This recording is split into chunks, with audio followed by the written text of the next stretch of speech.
Okay, today we're going to take a quick look at the Rick and Morty deck building game by Cryptozoic. This uses their Cerberus, easy for me to say, system that they use on a lot of their deck building games. The DC deck builder, the Lord of the Rings deck builder, etc. What I have here is a setup for a two-player game. And again, basically, you have your 7 different starter cards, which include Beth, Jerry, Summer, and of course, Genius Rick. And again, it's your starting hand, or your starting setup for each player. And of course, each player gets their own unique Rick, which has different powers. And again, there's more than one choice as a Rick, but these are just 2 random ones.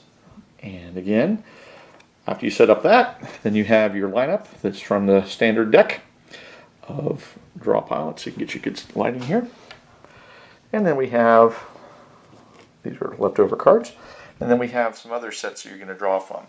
So you can do a location deck, which there are special cards, specifically the portal gun, that allow you to discard a card, and then you can play this as if it's in your hand. You also have the opportunity to put it into your pile, your discard pile, to make it part of your thing, and then put it as an ongoing location that has ongoing powers.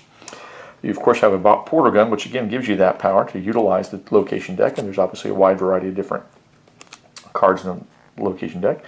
The Morty waves are basically to gum up your hand, and again you can see they give you negative victory points at the end of the game unless they're offset by Genius. This is the pile that you're going to have to beat. You're going to have to beat the blue backed, specifically where it says Council of Ricks.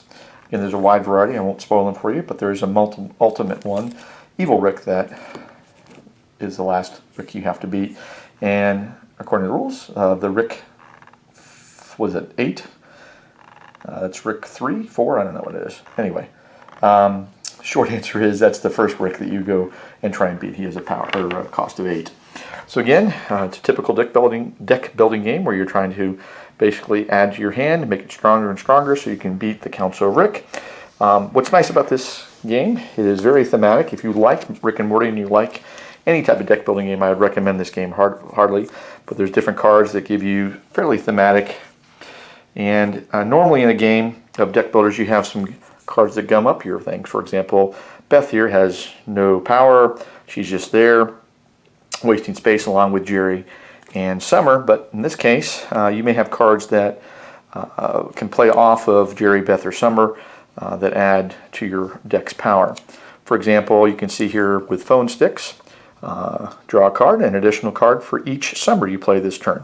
Now you start off with 1 Summer, but there are ways to get other Summers into your hand from your foes that you're playing against. So for example, this foe right here may be able to transfer a Summer from their hand to your hand or your discard pile.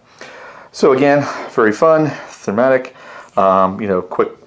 This is a Antenna Morty, and again there's Morty cards, there's Rick cards, there's equipment cards, and they all are just a fun little game that you can utilize, fun little activities that you can utilize to have fun in the game. Again, that's a quick overview of the Rick and Morty game. And again, if you like deck builders and you like Rick and Morty, highly recommend. If you don't like Rick and Morty, you won't get some of the jokes, but again, it's a good game to enjoy on a Sunday afternoon.